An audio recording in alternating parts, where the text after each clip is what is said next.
ఉత్తమ ప్రాంతీయ చిత్రంగా కార్తికేయ 2 70వ జాతీయ చలనచిత్ర పురస్కారానికి ఎంపికైంది.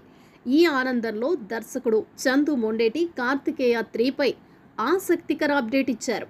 కార్తికేయ పార్ట్ 3 తప్పక ఉంటుందని స్పష్టం చేశారు.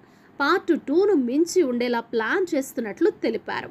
ప్రస్తుతం నాగ చైతన్య హీరోగా తాను తెరకెక్కిస్తున్న తండేల్ పూర్తయ్యాక కార్తికేయ 3 ప్రారంభించనున్నట్లు వెల్లడించారు. తాను హీరోగా నటించిన ఈ సినిమా జాతీయ స్థాయిలో సత్తా చాటడంపై నిఖిల్ ఆనందం వ్యక్తం చేశారు. ఈ మేరకు సోషల్ మీడియాలో ఓ వీడియో విడుదల చేశారు. మన కార్తికేయ 2 జాతీయ అవార్డుకు ఎంపిక కావటం చాలా సంతోషంగా ఉందన్నారు. ఈ సంతోషాన్ని మీతో పంచుకోవడానికి వెంటనే ముందుకు వచ్చాను. ఆ ఆనందాన్ని మీతో పంచుకోవాలనిపించిందని, ఈ సినిమా విజయాన్ని అందుకోవటానికి జాతీయ పురస్కారానికి ఎంపికవటానికి కారణం చిత్ర బృందం అన్నారు.